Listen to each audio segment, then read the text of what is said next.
guest na naghihintay. Ito, matalik na kaibigan ito ng SMNI. Walang iba kundi si Professor Malu Tiquia, isang political strategist. Magandang umaga, Prof. Long time no see. Kasama niyo po si Franco and Jade Calabroso. Yes, Prof. Prof, hello. Ayan, si Prof, at hindi yata naririnig. Naririnig ni Prof. Balikan lang natin yan, partner, ha? Kanina kasi, talagang yung mga kababayan natin, simula pa kaninang umaga, nakikita natin sa mga post na ngayon, ang pagdagsa no, ng mga kababayan natin, ng taong bayan mismo, para ipalabas po ang kanilang mga hinaing sa issue po ng korupsyon na nangyayari po sa ating bansa. Pero, linawin lang natin, hindi ito may layuning manggulo o yung sinasabi nga nila mga issue destabilisasyon, kundi ito ay isang mapayapa na pagpapahayag po ng kanilang mga saloobin para po sa mga issue. Dahil kung merong ganito pa rin problema ng ating bansa, partner, paano tayo uunlad? Yan nga sinasabi ko sa partner. Kaya nga ito, demokrasya tayo. Democracy, ito yung ating ipinapakita sa sambayan ng Pilipino na meron tayong kalayaan na makapagsalita ng kung ano yung ating saloobin. Kung may problema sa pamahalaan o kahit anong nangyayari, yung mga issues, meron tayong kalayaan na sabihin ito sa publiko. Kaya yung ginagawa ng ating mga kababayan, yung pagtitipon-tipon nila mula sa Luneta, sa EDSA at sa Menjola, ay pagpapakita lang to na sila ay isang concerned citizens na nangyayari sa ating gobyerno at sa iba pa. Ito yung pagpapakita ng pagpatriotikong diwa, partner. Dahil napakahalaga sa bawat Pilipino na makiisa sa mga ganitong uri ng peaceful rally, mapayapang pagkakaisa ng mga Pilipino para isulong yung kanilang mga hinaing sa ating pamahalaan. Tama, partner? Sino-sino ba ang dapat makilahok dito sa mga rallying gagawin po ngayong araw na ito, partner? Ikaw, una-una. Siyempre, partner, dadagsain to ng iba't ibang religious group. Isa na yan. Nagkakaisa, di ba? Bagamat may iba't ibang religious group, pero dito nagkakaisa sila, di ba? May iba't ibang pananampalataya, pero ngayon nagkakaisa sila para sa bayan. Meron din mga youth sector. Dito, even alam mo naman, partner, ang kabataan ang pag-asa ng bayan. Diba? Kaya importante na makiisa talaga yung mga kabataan dito. Maliban dyan, partner, marami professionals, all walks of life, partner, mula sa mga nasa laylayan hanggang sa mga nasa elite, mga workforces natin ay talaga namang nandito nakikisa para ipakita nila yung concern nila sa ating bansa. Dahil yun nga, partner, makikita naman natin sa social media, hindi mapigilan ng pagbuhos o bumabaha ng iba't ibang issue. Siyempre, alam nga naman na nonchalant tayo dyan, o tahimik lang tayo, partner. Siyempre, kailangan din natin magsalita bilang isang Pilipino. Partner Jay. Totoo yan. At kanina pinapakita po natin yung footage mula po dyan sa Quirino Grandstand, kung saan nga po ay isa sa mga lugar kung saan gagawin itong 3 araw na rally. Simula po ngayong araw na yan, partner. Hindi lang isa, kundi 3 araw po isasagawa itong rally for peace, stability, and transparency ng ating mga kababayan. At siyempre, alamin muna natin kung ano bang hinaing ng ilan sa ating mga kababayan hinggil sa mga issue, lalo na itong issue ng korupsyon sa ating bansa. Panoorin natin ito, pakinggan natin. Matinding korupsyon yan. Sobra na yung pangungurap nila. Kahit di naman binabago, sinisira nila. Ito pala perwisyo sa amin, ti. Talagang flood free dito. Pati yung hanap buhay namin dahil dyan wala namang talagang problema dyan ginagawa. Sila gumagawa ng problema. Makalusot lang sa pangungurako. Anong masasabi mo ngayon sa gobyerno? wala nang ikulong. Parang yung mga sangkot. Ikulong talaga yung mga sangkot dahil mahirap na kami, lalo pa kami pinahirapan. Sa akin ay exposing sa saldi ko. Si BBM daw mastermind. Yun ang masasabi mo dyan. Lahat sila naman magkakasabot parang pinapaikot lang nila yung tao pinapaikot lang. Parusahan dapat kasalanan. Dala po talaga ng corruption, dala po ng kasakiman po talaga ng gobyerno. Kung di po nila sana ginagawa yon, mas mapaayos po sana yung Yung nga po, yung flood control project. Magkasama na po kasi yun corruption tsaka sa panahon ngayon, lalo na ngayon madaming nakatira ngayon dito. Yung basura din talaga number one cause ng pagbaha din ngayon. Tapos sa corruption naman, automatic yan. Hindi po pwedeng walang maging corruption kasi yan eh. Kagaya niya yung mga flood control na yan. Kasi ako nagtrabaho din ng construction. Alam mo yung quality gawa sa hindi, makikita mo naman eh. Kaya mas sa halip na makatulong, na-damage pa lalo. Kasi walang tibay yung gawa nila. Isa rin po sa dahilan yung dahil po sa corruption po na nangyayari. Dahil kung masusolusyon na naman po yun ng mga gobyerno sa maagang pag-flood control, baka sakaling di naman po tayo maabutan ng pagbaha po.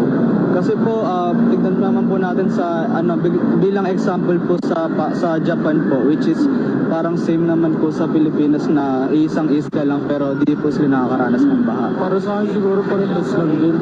Kasi minsan tayo rin ang gumagawa ng ikakasira ng kalikasan natin. Tapos yun nga, yung pang tawag dito, papigil din sa ng kalikasan. Kinukorap naman ng tao, wala rin. Siyempre kinukurakot nila yung pondo ng para sa pondo ng natin para katulad ng flood control na hindi nakakarating doon sa papuntahan, kaya hindi nagagawa nila yung dapat nilang gawin. Experience mo ng mga bahaan. Yes, ma'am. Gano'ng kahasal mabahaan? Minsan umawot sa baywang doon sa bahay namin kasi sobrang mababa eh. Siyempre yung kalsada tumasa, tapos yung dito sa may hindi pa nagagawa, kaya yung baha napupunta sa bahay. Option, ma'am. Bakit? Mga sila eh. Tawag dito, mga pagnanakaw. Okay mo. Dapat po. Anong message mo sa kanila? Message mo sa gobyerno? Tago na kayo. Kukulong din kayo. Siguro corruption. Bakit po? Siguro kung maayos naman yung pagkakagawa ng mga flood control, walang baha. Corruption po talaga yan.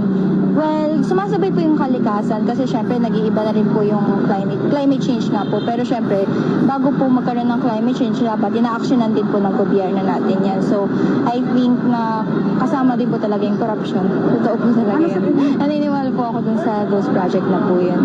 Talaga, kahit anong ipakita nila, wala rin po silang mailabas na kung ano po ba talaga nangyari. Kasi nga, naibulsa na po. Feeling ko po corruption talaga. Opo. I feel like pag yung government was more helpful po, magiging mas maganda yung Pilipinas talaga. I hope po na makita nila talaga na maganda yung Pilipinas at dapat po talaga, dapat fairly gawin nila maganda lahat po ng mga areas dito. Kasi deserving po yung mga Filipinos dito talaga. Ang ganda-ganda po yung Pilipinas. Kaya dapat rethink nila po yung nangyayari dito. Ay, hindi pwede po yun. Dapat talaga mapupunta talaga po. Kasi ang daming mga tao, nawawala ng bahay, mamatay, ganon, mga bata. Ang hirap talaga. Dapat talaga may puso yung isipin nila na dapat magtulong sila. Dapat lahat sila reunion sila sa lahat na kailangan talaga ganito mangyari. Ninenervyos dahil baka umabot sa bubong gobyerno natin. Siyempre dapat naka-ready sa ganon. So naka-ready naman, kaya lang siyempre yung mga gumagawa, sa nakita ko yung mga parang contractor ganon, hindi nila ginagawa ng tama, kumbaga, dahil puro substandard yung ginagawa nila. Siyempre hindi naman nagkakaroon ng corruption kung hindi sabuatan lahat yan, di ba? Hindi mo mabubuo yung corruption kung hindi mabubuo yung kumpletong sila lahat magkakasabuat. Nangyari kasi si Marcos kasi medyo late na ngayon lang siya, di ba? Siya nga nag-expose, napaka-common sense naman, siya nga nag-expose niyan di ba? Kung hindi niya in-expose siya, paano natin malalaman yan? Wala na, di ba? Lubog na ang Pilipinas. Siya nga nag-expose, tapos sa kanya ibinabalik, di ba? Siyempre yun na lang ang nakikita kong parang nila, para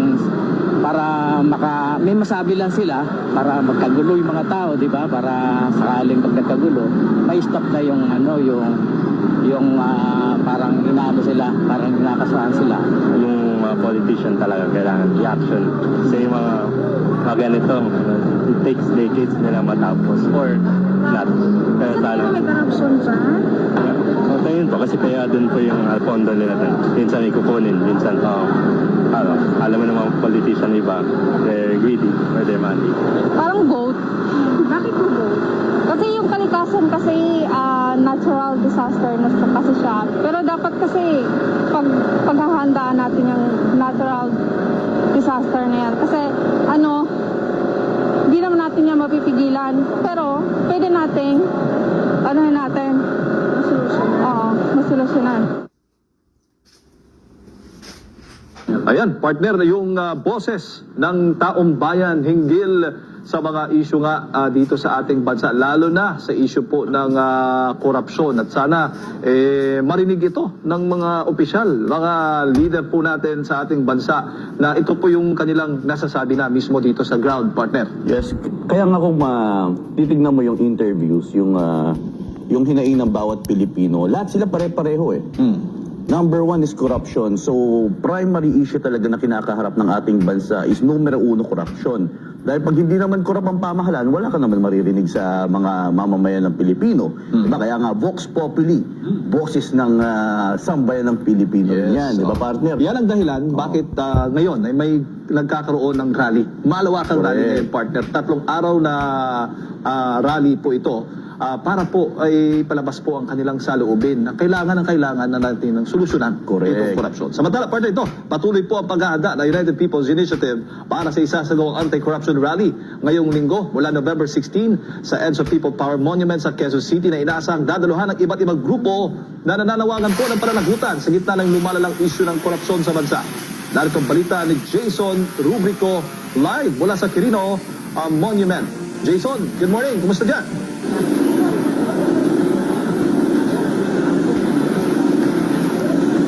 Franco, magandang umaga mula dito sa EDSA People Power Monument dito sa Quezon City. Inaasahan natin na nasa 300,000 katao ang dadalo sa rally na pangungunahan ng United People's Initiative. At kasabay nga ng paghahanda dito mga kapartners ay isinara na ang bahagi ng White Lanes dito sa Quezon City.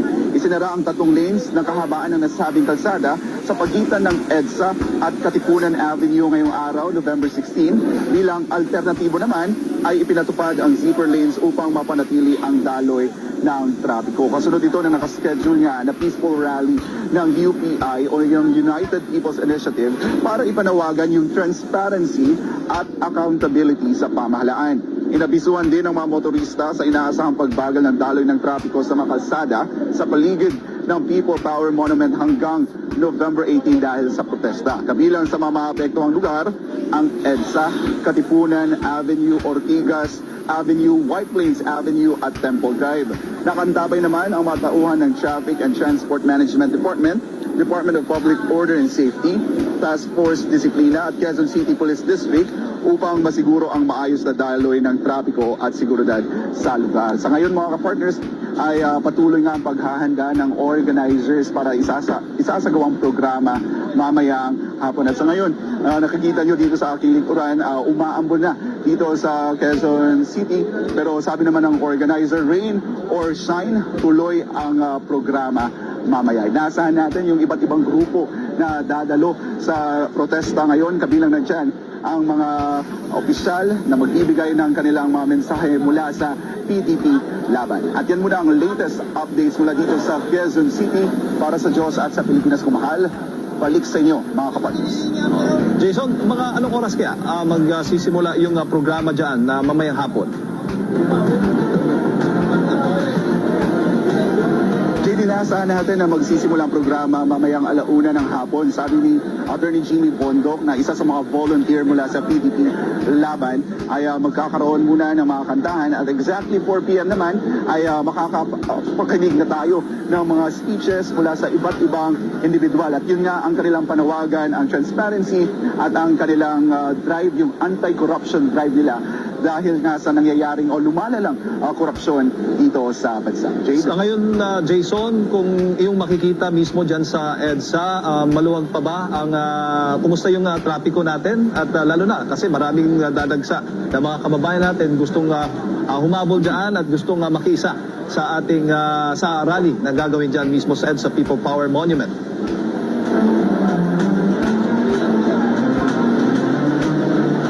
Ngayon, Jade, ay tatlong lanes ang nakasara dito sa may White Plains Avenue at meron namang zebra lane. Nakikita ko ngayong araw, especially linggo naman ngayon, ay tuloy-tuloy naman yung daloy ng trapiko. Maging doon sa EDSA side ay tuloy-tuloy din yung daloy ng trapiko. Pero inaasahan natin kapag dagsa na yung mga tao, kasi alauna pa naman yung program, so inaasahan natin na sa pagdagsa ng mga tao mamaya ay medyo bibigat na ang daloy ng trapiko dito sa White Plains Avenue at maging sa EDSA. Jade? Yes, Jason, si kapartner Franco, ito, ulitin ko lang, gaano karaming pulis ang kanilang ipinadala sa lugar Muson?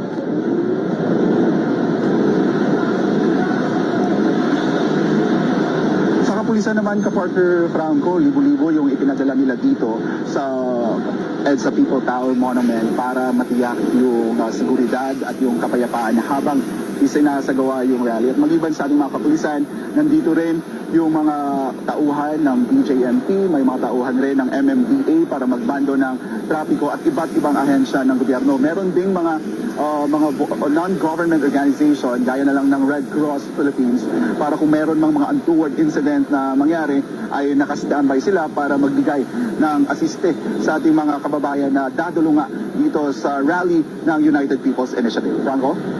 Yes, anong mga organizations na yung mga nariyan ngayon, yung maaga pa lang at ano-ano mga sektor, karamihan na nandyan na sa iyong AOR partner? Sa ngayon, Franco, ay wala pa tayong nakikita masyado ganong mga tao na dadalo dito sa rally ng UPI. Pero kanina nga ay nakapanayam natin si Attorney Jeannie Bondoc mula sa PDP Laban. Kinumpirma naman nila nung mga nakaraang press cons nila na dadalo ang mga official, mga volunteers ng PDP Laban para makiisa nga dito sa rally ng UPI. At iginiit ni Attorney Jeannie Bondoc, itong ginagawang rally ng United People's Initiative, isa itong parang mirror ng isinasagawang rally ng Iglesia ni Cristo doon naman sa Luneta, na pareho ang panawagan na tigilan na at kailangan nang mahinto yung korupsyon dito sa bansa. Franco?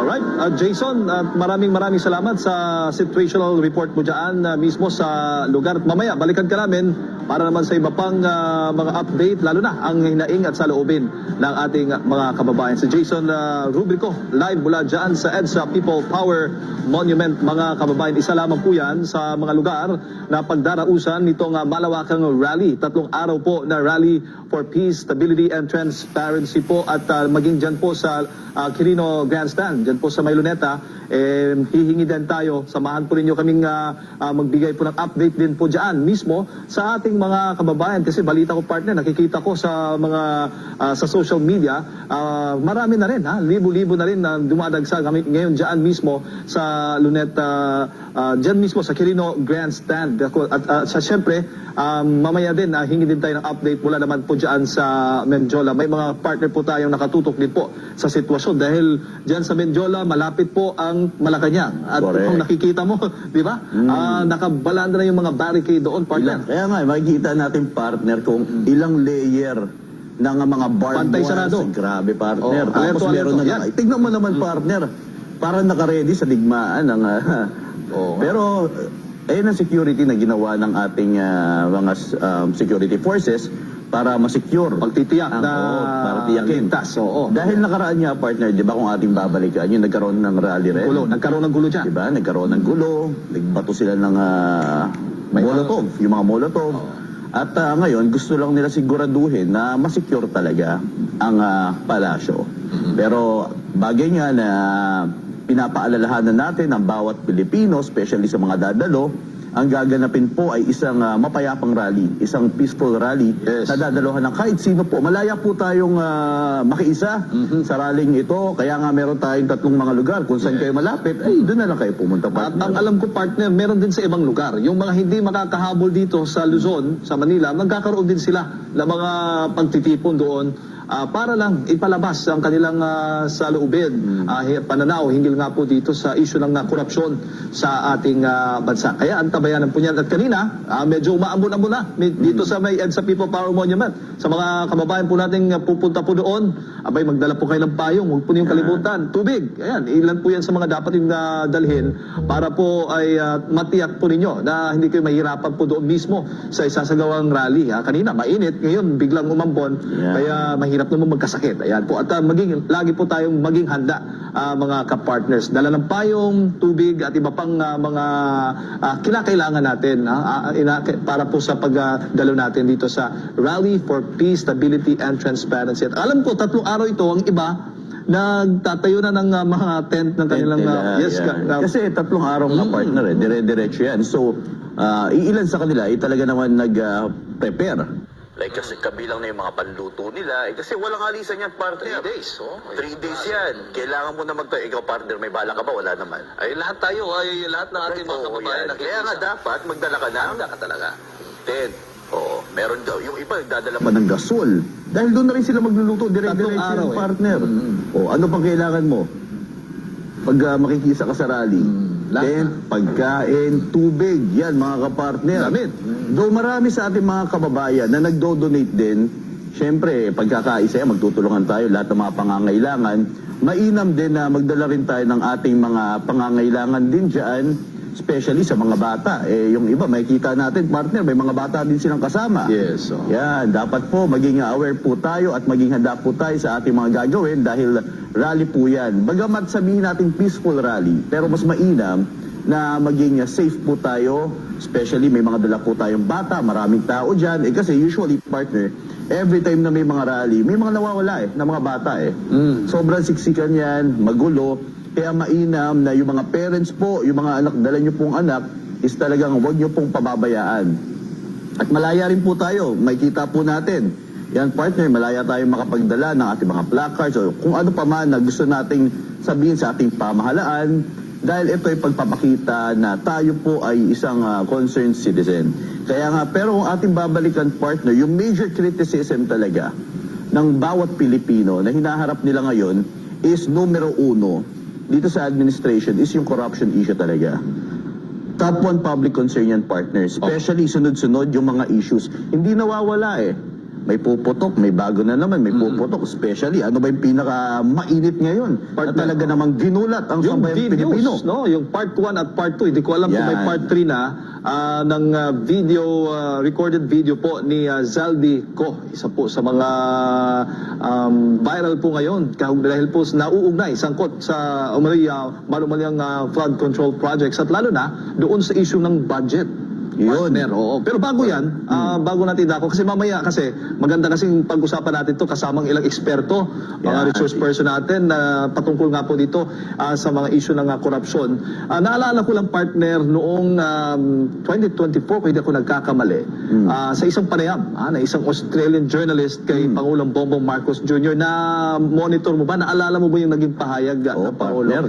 Hindi ko makalimutan, sinabi ng Pangulo, kasi tinatanong siya about doon sa aligasyon ng ill-gotten wealth kasi at sa maraming pang mga issue tungkol po sa kanyang pamilya. At may nabanggit po doon at nag-viral yung video na ito na they took everything from us. So sa ganun pa lang na pahayag ng Pangulong Bongbong Marcos Jr., marami ang parang na-shock, parang naramdaman nila na kaya pala ganito yung parang sitwasyon natin ngayon. At ngayon ay nauugnay nga sa umano'y pagnanakaw para bawiin ang nawala sa kanila. Kasi nga, they took everything from, alam natin, noon, kasi maraming, bago pa tumakbo si PBBM, ay talagang puno po ng kritisismo po yan. Kinukondina, lalo na yung mga media noon. Tayo nga lang SMNI ang talagang sumusuporta at sumuporta doon sa kanyang kampanya. Pero during campaign, naalala po ninyo, ay talagang kinukondina siya dahil po sa korupsyon, sa ill-gotten wealth, at sa marami pa po mga issue na nauugnay ang kanilang pamilya. Kaya doon, nauugnay natin ngayon, na noong naging 2022 na presidente, maging presidente siya, ay nagsimula doon yung issue ng pagnanakaw para bawiin ang nawala sa kanila. Yes. Di ba? Yung mga issue, lumabas po yan. At akala natin, babawiin nila yung kanilang pangalan, abay, babawiin pala ang ginawa sa kanila nung natanggal ang kayamanan nila. O parang gano'n ang issue ngayon nakikita po natin. At yun nga, naalala mo nung bumisita si PBBM sa tatay niya doon sa libingan ng mga bayani. Alam natin na si dating Pangulong Rodrigo Roa Duterte, ang isa sa mga susi doon na ipalibing, noon talagang ayaw, maraming ayaw, kontra na ipalibing ang kanyang ama doon sa libingan ng mga bayani. Pero tanging si Tatay Digong lang o si FPRD ang talagang tumugon sa kanyang kahilingan na sana ay mailibing yung tatay niya na kinukundinan na lahat noon, tinatawag pang ang diktador, di ba? Yes. Tinatawag rin anak ng diktador. So ganun ang kanilang pero si dating Pangulong Rodrigo Roa Duterte ay tinugunan, talagang pinalibing niya. Pero ngayon, maalala mo noong panahon na every November 1, di ba? Pag pumupunta tayo sa mga sementeryo, binibisita po natin ang mahal natin sa buhay. Si dating Pangulong Rodrigo Roa Duterte, hindi na nakapunta doon. Talagang every year yan. Pumupunta yan sa kanyang mga magulang, di ba? Pero ngayon hindi na. Dahil nga, nasa ICC na siya. So, tignan po ninyo ang twist ng pangyayari, partner. Yan din ba yung nakikita mo, di ba? Simulang-simula pa ay ganito po ang nakikita natin sa administrasyon ito. Yes, based on my observation, everyone's observation actually. Di ba, we are, nakatanggap siya ng boto na karapat-dapat, napagkatiwalaan siya ng ating mga kababayan. Pero later on kasi, partner, hindi naman natin maiiwasan na may mga pagkakamali rin ang ating mga pamahalaan, ng ibang government officials, kaya nagkakaroon ng iba't ibang issue. Pero mas didiinan natin to, ang ating talakayan na ito, dahil makakasama na natin. Yun, walang iba. Yan. Kundi si Pinakahihintay ng ating mga kababayan, si Professor Malutikia, ang batigang political strategist. Magandang umaga, Prof. Prof, good morning po. Ay, magandang umaga sa inyong dalawa. Magandang umaga sa mga nanonood, nakikinig at yung mga nasa rally site. Magandang umaga sa inyong lahat. Magandang linggo Yes. sa ating lahat. Prof, pasensya na, medyo na-traffic kayo kanina.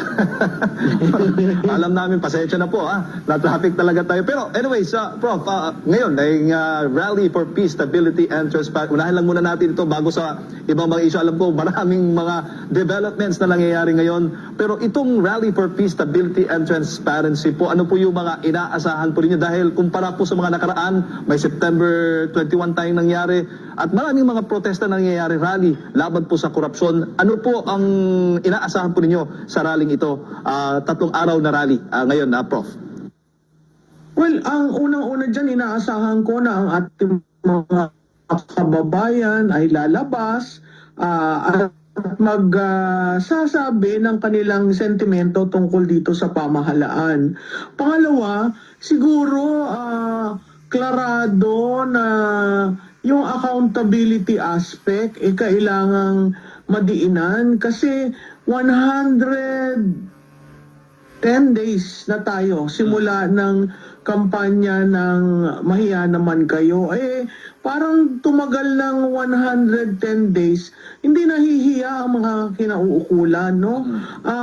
Pang-apat, makikita natin 2 venues yan at ang balita ko may mga provincial venues rin na maitatayo. Sana i-allow ng mga uniform personnel ang malayang diskurso ng mga mamamayan kasi karapatan naman natin yan sa saligang batas.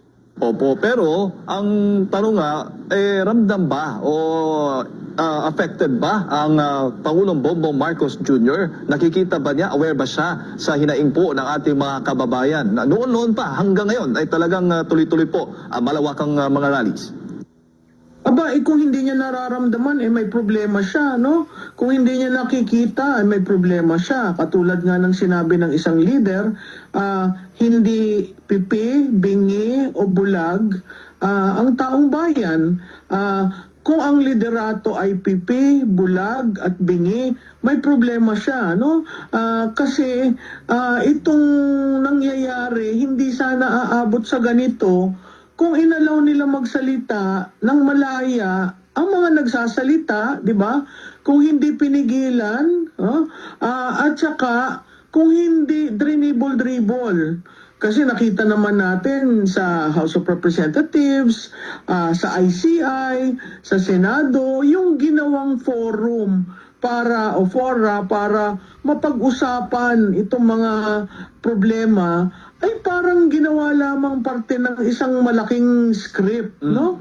Na ang script ay ang default walang kasalanan ang leader dahil siya nga ang gumawa nito. So from the very start, linunch yung kampanyang yan para lang i-defend yung position niya na wala siyang alam.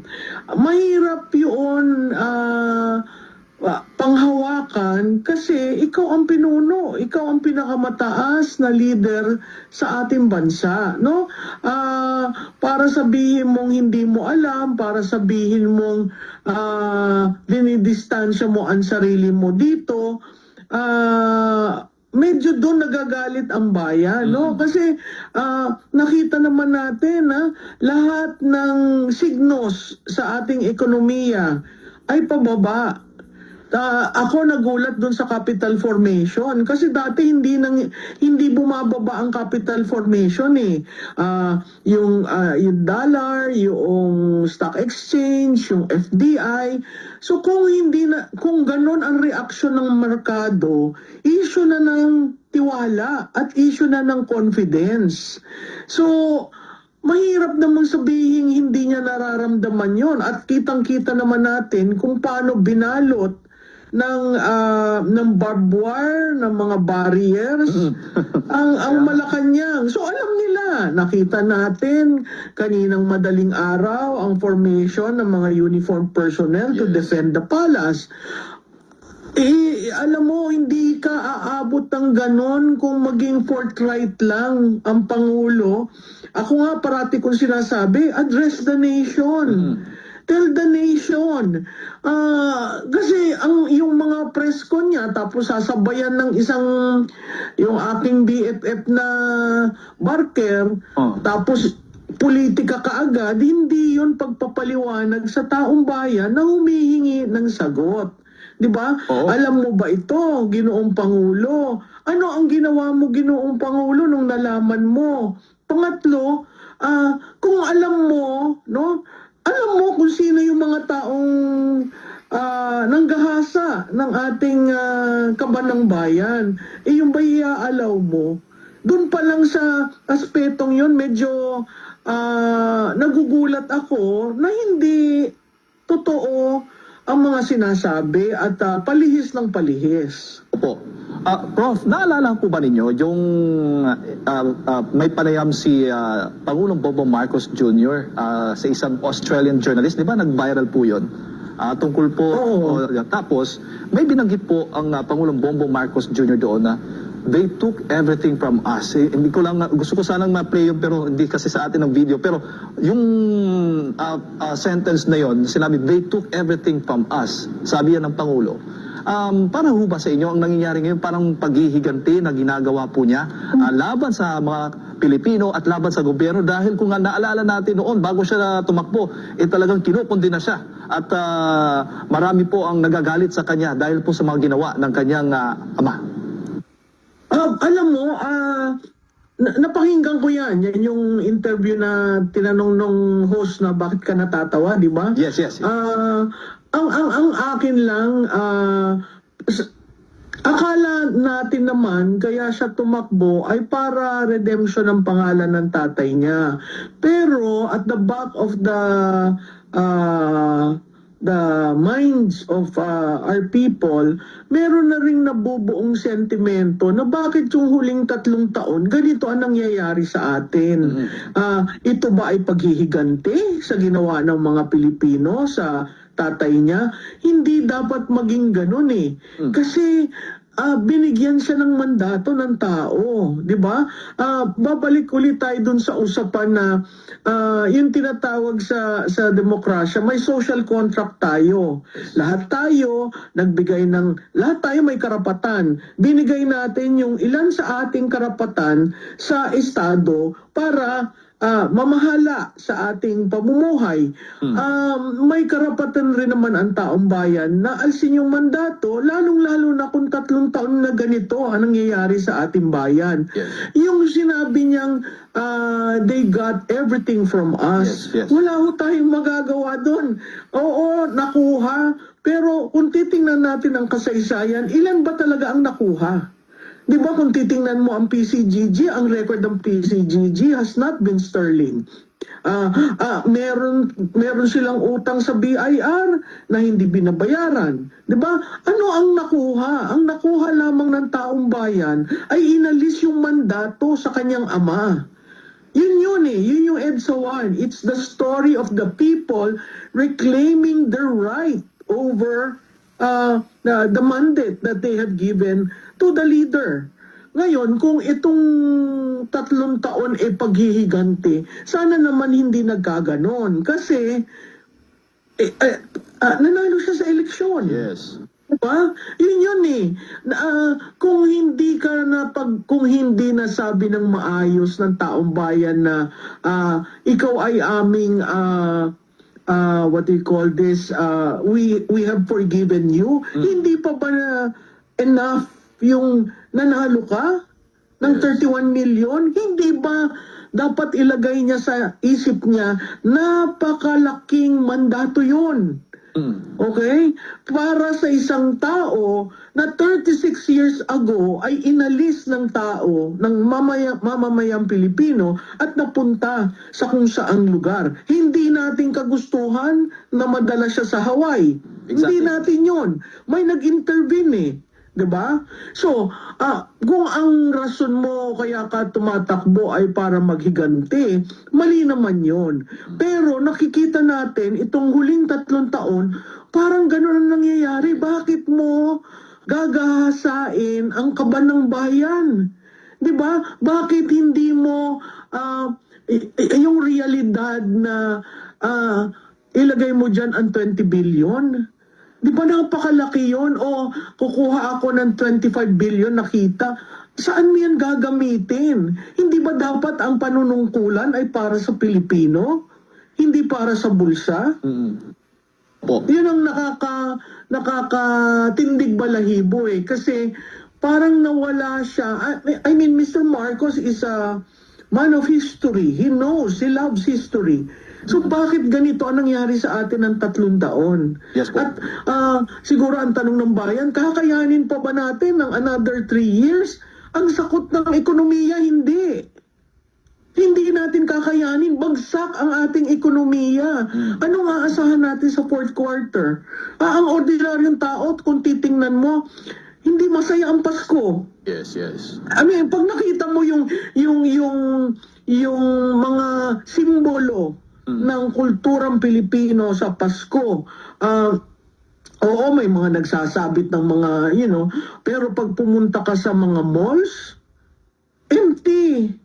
Ang meron yung sa pagkain, doon na lang yung nagsasaya yung salo-salo ang pamilya, pero yung pamimili ng regalo, hindi mo yun nararamdaman.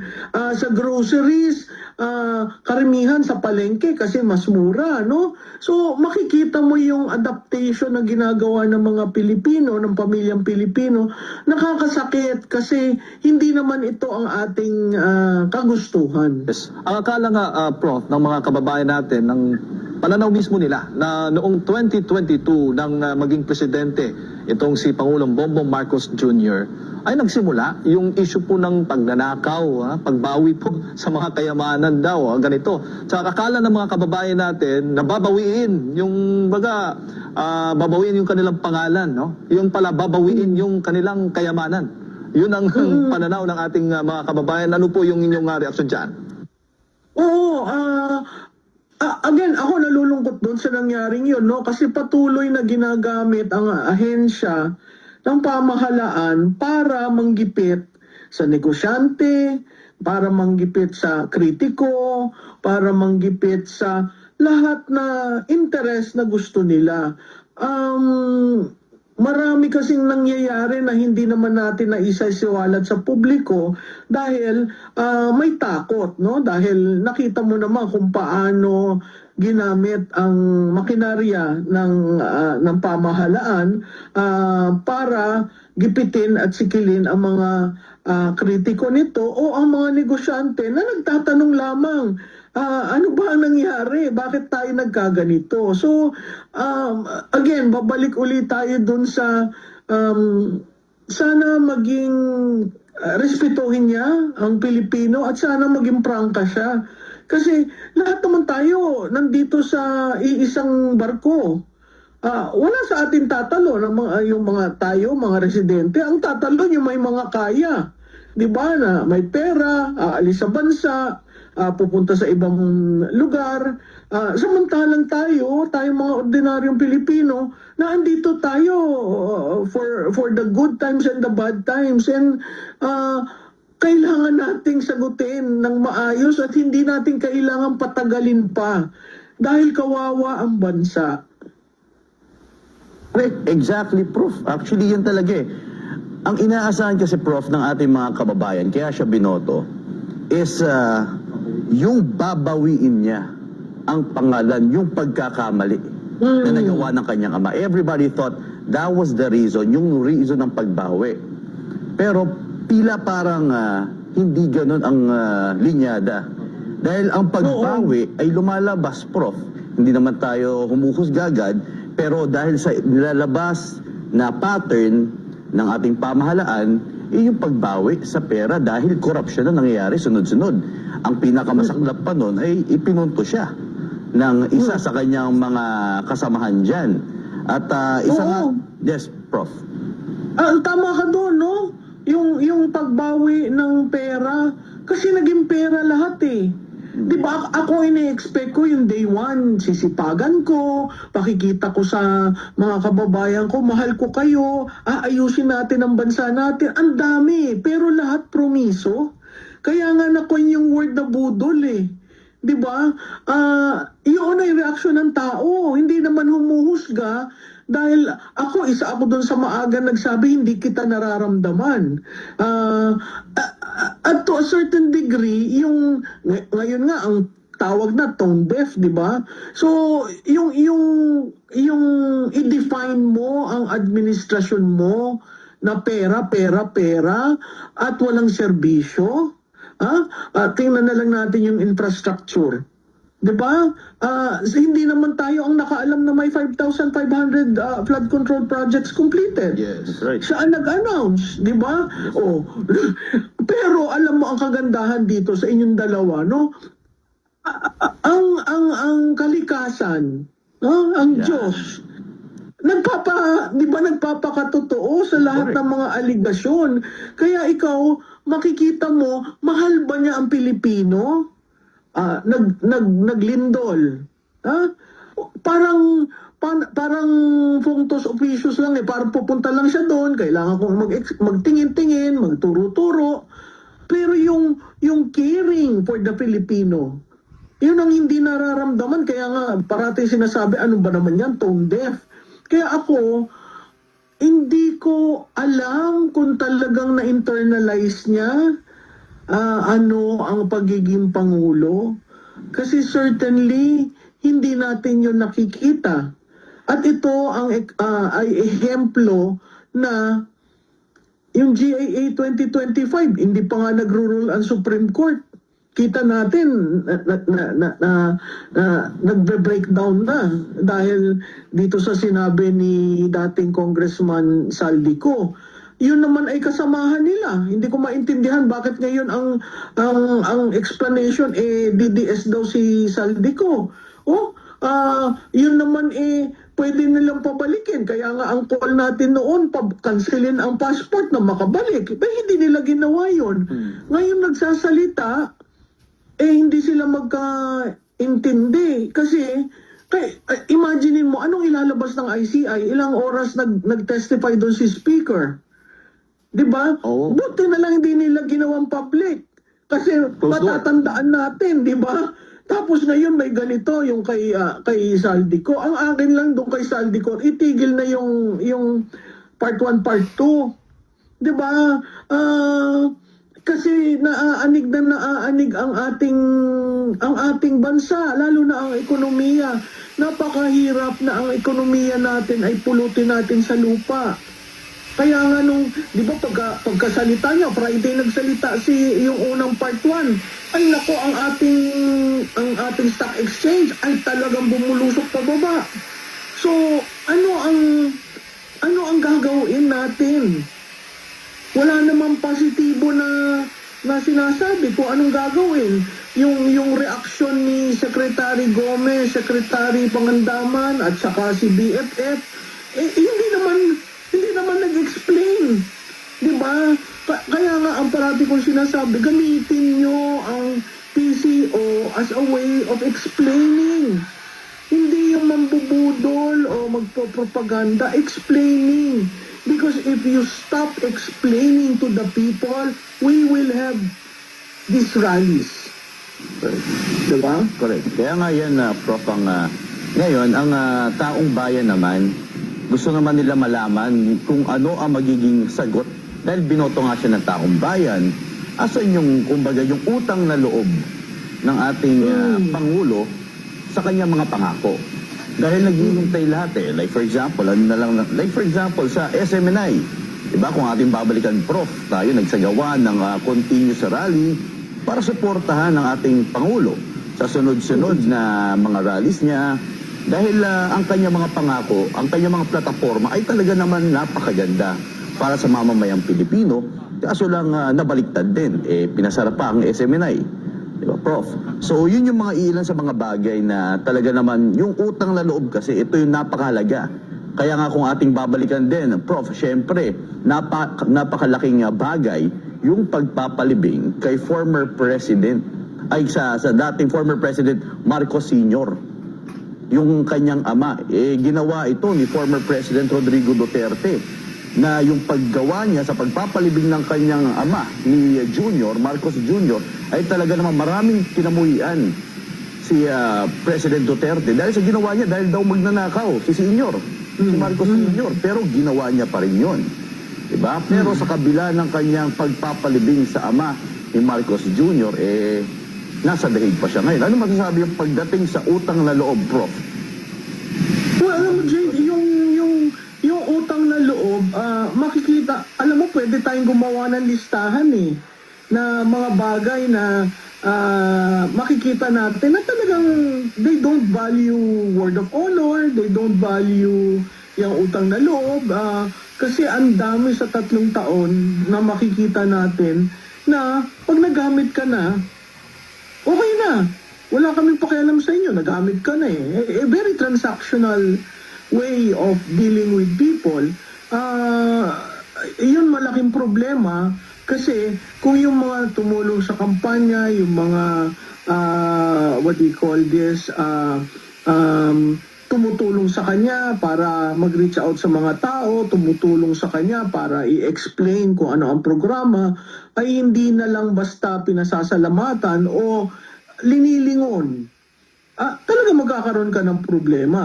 Perfect yung example na sinabi mo, yung paglilibing, di ba? At saka isama na dyan yung desisyon ng dating Pangulo na hindi na ikulong si First Lady Imelda Marcos, di ba? Dahil sa katandaan. So, yun hindi naiisip hindi ko maintindihan kung anong si Mr. Marcos has a worldview. Kasi nag-aaral siya abroad, tumira sa abroad, di ba? Yung 36 years ng after EDSA na andyan sila. Pero yung worldview na yun, hindi mo nakikita sa leader ngayon. Whether in terms of ASEAN, in terms of domestic policy, hindi mo nakikita yon. Kaya hindi natin maintindihan. At again, sasabihin ko, pilit nating intindihin siya. Kasi nahalal. Yes. Diba? Nahalal Exactly. Yung respeto ng mandato nandun. Pero, sandali lang, kung gaganyanin mo ng gaganyanin ang bansa, ititindig ang Pilipino. Kasi kinabukasan natin yun eh. Hindi naman kinabukasan nila dahil madali sila makaalis. May mga bahay sila abroad. So, sino ang nagmamahal talaga ng Pilipinas? Sa mga Pilipino who are here, trying to eke out a living, trying to make things, di ba? Trying to make things, certain things end, di ba? Yung mga OFW, malaking bagay yun sa atin dahil tuwi na lamang may sakuna ang ating bansa, whether political, economic, nag-float tayo dahil sa remittances nila. Ngayon kung, di ba, nagko-call sila for non-remittance, ang epekto nun sa bansa. So kung mahal mo ang bansa, magsalita ka. Kung mahal mo ang bansa, i-release mo lahat yung mga documents na nagpo-prove. Mag-order ka.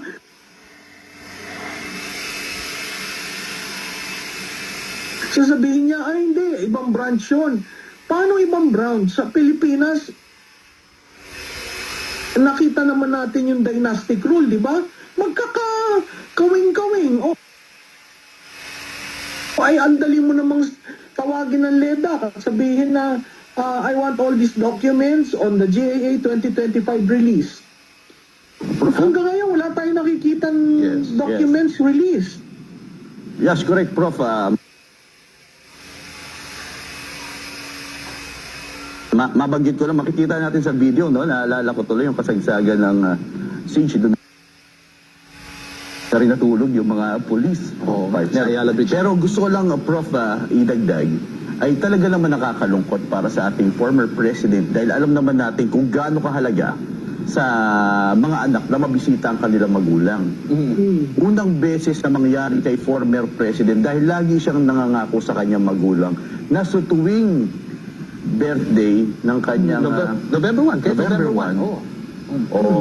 Sa araw ng kaarawan ng ating mga minamahal sa buhay, araw ng patay, partner, ay walang minte si former president na bisitahin ng kanyang magulang. First time nangyari ngayon, Prof. Dahil pinakulong. Yun nga, Pinakulong si FPRD. wala talagang Utang na loob. Yan. Pinapakita, Prof. Yun ang pinapakita nito. Ngayon,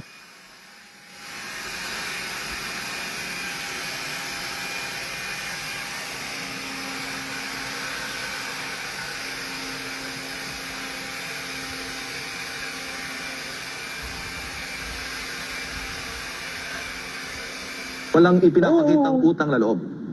At saka alam mo, dente, na mukhang bata at relax. Lahat sila tumatanda. Doon sa 6 na taon. Imaginin mo ang isukli mo sa 6 na taon sa isang pangulo na napakataas ng approval at trust rating ay ipakulong mo.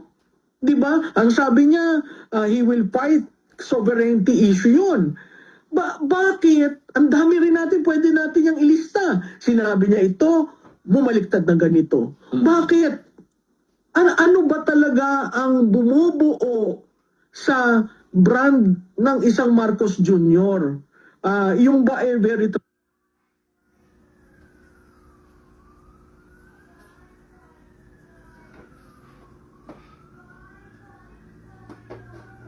transactional, yung ba ay para sa sarili lamang, yung ba ay para lamang sa bulsa. Kasi certainly in the past 3 years, hindi nagkagulo tayo, hindi dahil sa kung sino, dahil sa pamumuno niya. So yung kay Presidente Duterte, imagine mo sa kultura ng Pilipino, di ba?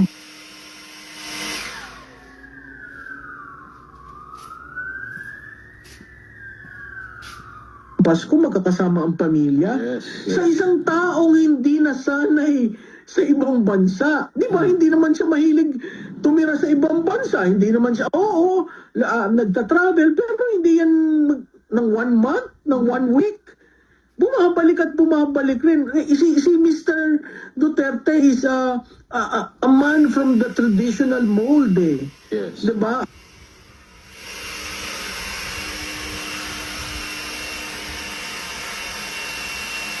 Si Mr. Duterte is a man from the traditional mold eh. Yes. Diba? Kaya nga sabi ko, ano ba yan? Humihingi pa ng, ng tuyo. Ano, bigyan nyo na lang kako ng Simple. tuyo na, Simple lang. Diba? Napakasimple. Bakit mo ipagkakait sa isang pangulo, sa isang dating pangulo, ang respeto na 6 na taon niya nanilbihan? Di, parang binuksan mo ngayon ang gates para sa, tuwing may bababang pangulo, titirahin ko, hahabulin kita. Sino lamang ang pangulong hindi nang habol ng dating pangulo? Hindi ba si dating Presidente Duterte? Anong sinabi niya kay Presidente Pinoy? Sabi niya, wag.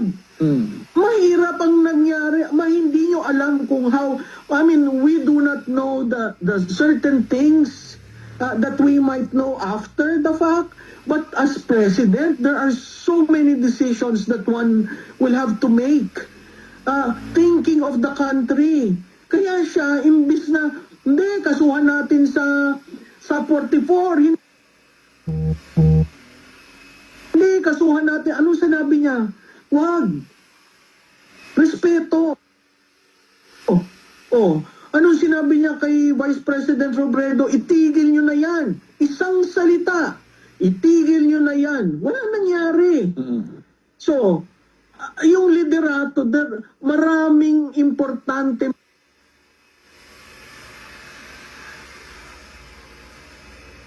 bagay. Pag nagsalita ang liderato, susunod. Yes. Yung tinatawag. Ganon yung nagigtan. Oo. At saka, alam mo, ang nakakapikon dyan, yan si Secretary John B. Cremulya, ha?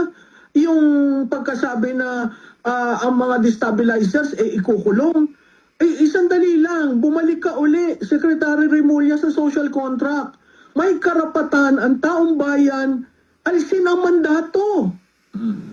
Karapatan natin yan. Karapatan namin yan mag-alis ng mandato. Kasi kami ang nagbigay ng mandato. Ngayon, yung mandato is equivalent to legitimacy. Kung hindi mo naman ginagawa ang katungkulan mo, hindi porke nasa pader kayo, kayo ang may kapangyarihan. Exactly. Dahil sa dulo, ang taong bayan ang may kapangyarihan. That's right. Yes. At isa pa, Prof, 2022 pa, nagpasimula hanggang 2024. Trilyon piso na po ang nawala sa kaba ng ating bayan. Nanakaw po. Kaya ganitong galing ng mga Pilipino.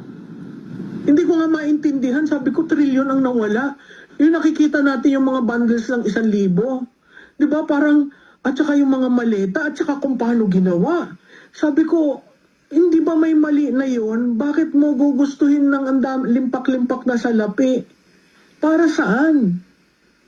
Hindi ba ganit na yun? Mo gugustuhin ng limpak-limpak na salapi? Para saan? Hindi ba ganit na yun? Ganit na, greed. Nabubuhay ka sa ganon? Parang hindi naman yata masayang tao yung ganon. Nasa iyo lahat ang kapangyarihan, nasa iyo lahat ang pera, pero hindi ka mahal ng tao. So ito nagpapatunay, Prof, na babawiin talaga yung nawalang kayamanan sa kanila. Pero oo, di ba? Yung 1 trillion, una. Pangalawa, ang pagkuha ng Marcos Wealth. Di ba? Bakit ba siya pinatawag ni President Trump? Hindi naman tungkol sa trade yun eh. So again, babalik tayo at babalik dun sa kailangan mong kunin. Dahil, bakit? Alam mo kung pinagsilbihan lang ang Pilipino ng 3 taon, mamahalin siya. At makakatira siguro yung susunod niyang yung mga apo niya, di ba, mawawala yung stigma sa Marcos name. Pero tayo, we're the laughing stock of foreign countries. Di ba noong unang nahalal yan, ang sabi, my God, why are you electing the son? Of the dictator. Di ba? Oo, ang dami sa ating ang mga report ng mga international media, the son of the dictators. Oo. Tapos, yung mga iba kong kaibigan, how could you? Do Filipinos forget your history? Sabi ko, well, that is democracy. Gumano na lang ako. Kasi ano ba ang default mong kwan? Kahit naman yung mga kumbaga mapagpatawad ang Pilipino eh. Tsaka isa pang medyo hindi magandang trait, minsan madaling makalimot. Oo. At kita mo ang nangyari ng pagpasok ng isang Marcos, ha? Hati-hati tayo, kahit sa politika. Wala na yung civility na, si Malu, makaganyan. Hindi.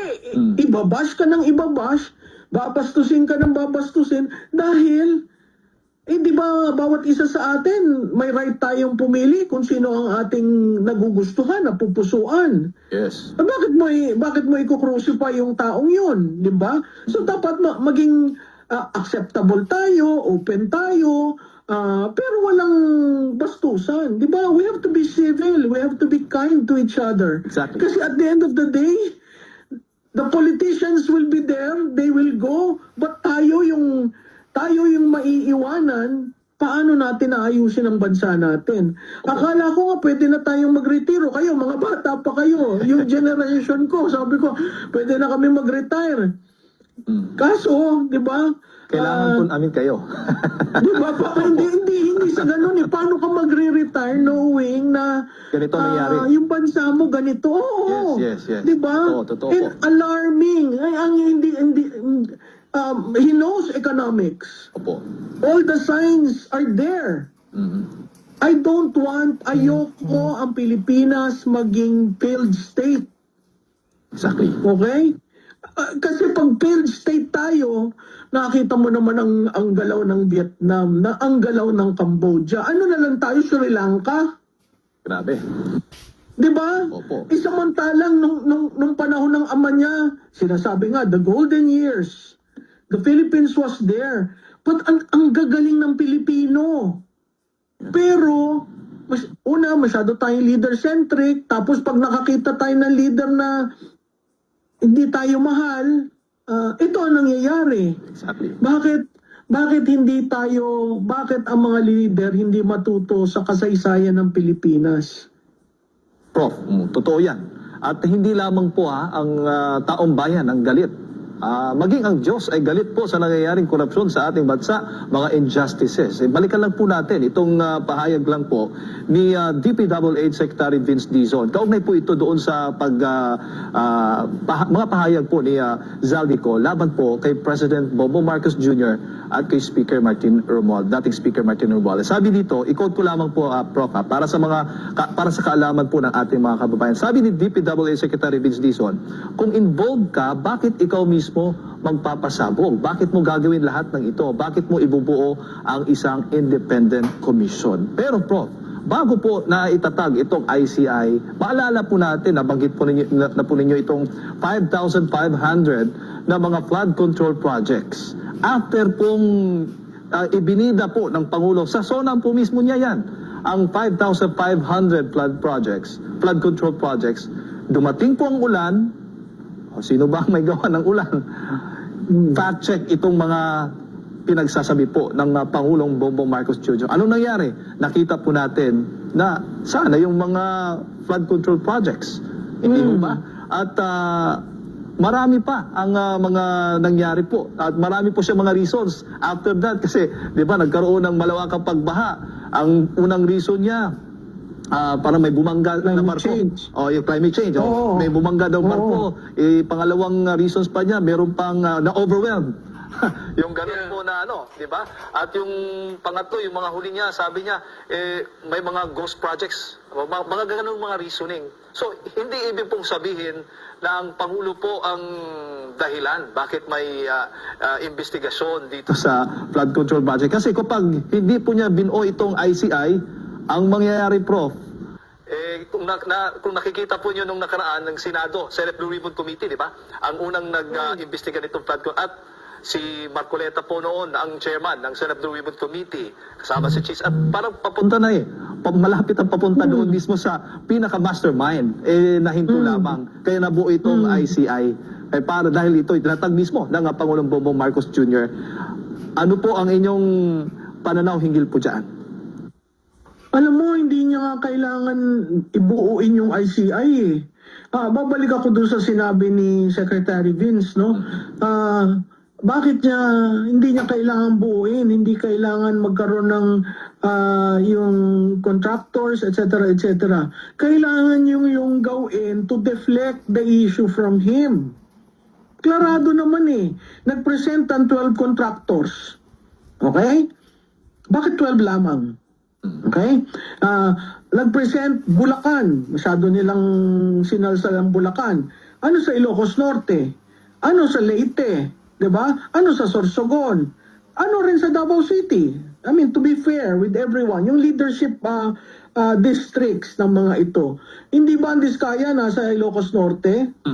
Hindi ba ang pinakamalaking contractor doon, yung mayor, na linagay niya bilang kalaban ng kanyang pinsan na si Mayor Kion? So, sa Leyte, saan ka naman nakakita ang probinsya may 66 contractors? 66! Gano'ng kalaki ang Leyte? Diba? So, ibig mo sabihin, bawat kilometro, ibang kontraktor. So, itong ginagawa na panlilin lang, para lang yon to defend. Malayo sa kanya. Kasi pag linapit mo, magka-crumble. Dahil, tinan mo yung ginawa ni Congressman ko. Lumapit na lumapit.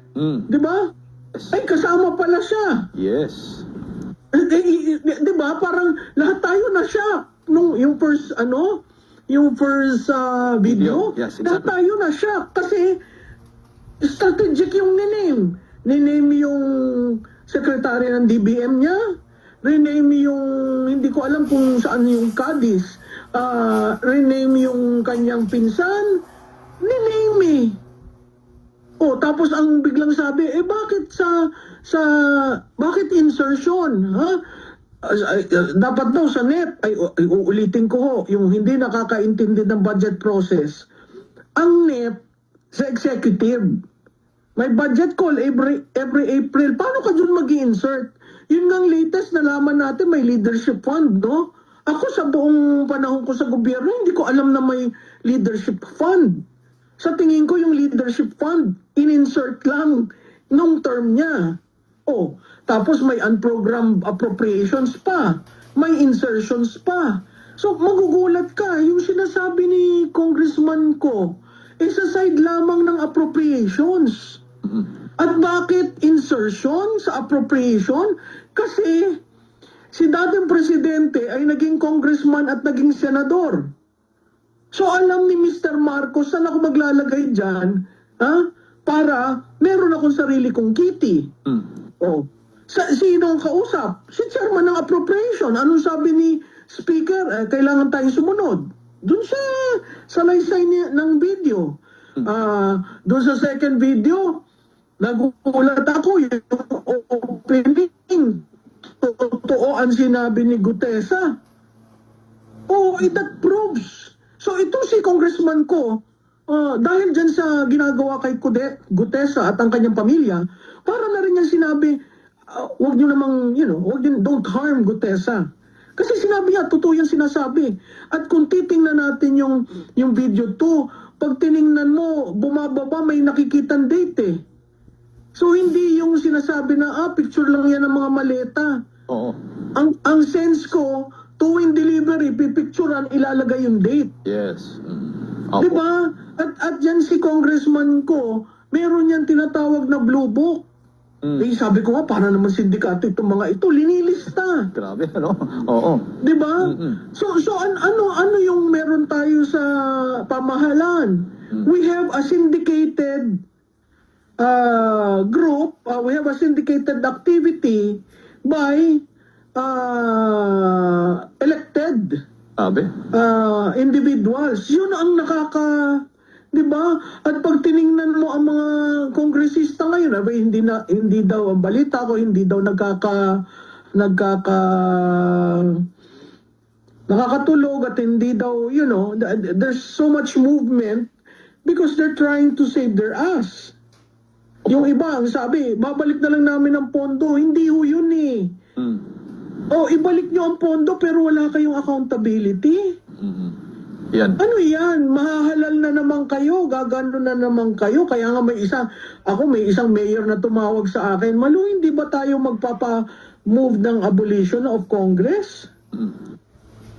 Yan, politiko na ha? Ang nagsabi. Oo, totoo. Prof, alam mo, napatunayan natin na itong hinaing, itong mga protestang ginagawa natin, dininig tayo ng ating Panginoon. Dahil malinaw dito, Prof, hindi yung marami kasing tumasang kilay nung narinig nila yung sinabi po ni Vince Dizon na dahil kay PBBM, nabulgar ang flood ko. Hindi. Dahil sa Panginoon, dahil sa kalamidad, dahil sa bagyo na binuhos, na expose itong mga anomalya sa flood control. So, nabulgar na hindi po totoo o walang katotohanan ang pinagsasabi ng Pangulong Bongbong Marcos Jr. Tama yun, tama yun. At saka, alam mo, hindi natin maki-question ng Panginoon, ang Diyos. Kasi dumadating siya at the precise moment. Di ba? Nung nalindol, Yes. di ba pinapakita sa atin na paano ang ating pamahalaan gumalaw? Paano tumulong? Sino ang nauuna? Sino ang nagkakandara pa? Alam mo, ang Pilipino, parati ko yung sinasabi sa politiko, mahalkan ka, makamayan ka, mahimas ang iyong kwan, sir. Ha? Kita mo nakangiti nga eh. Nawala na sila ng bahay. Yun lang. O, kamusta ba kayo dyan? O, may pagkain ba kayo? O, may tubig ba kayo? Malaking bahagi yun sa Pilipino. Madaling pasiyahin ng Pilipino. Pero wag mo naman kaming ganituhin. 'Di ba? Yung sariling pinaghirapan. Kaya, magugulat ka eh. Kasi whether ikaw ay nagtitinda lamang ng fish balls o ikaw ay CEO, lahat tayo may ambag sa ekonomiya. Di ba? Pag bumibili ka, may VAT. So lahat ng taong bumibili, may VAT na binabayaran. Ang CEO nagbabayad ng VAT.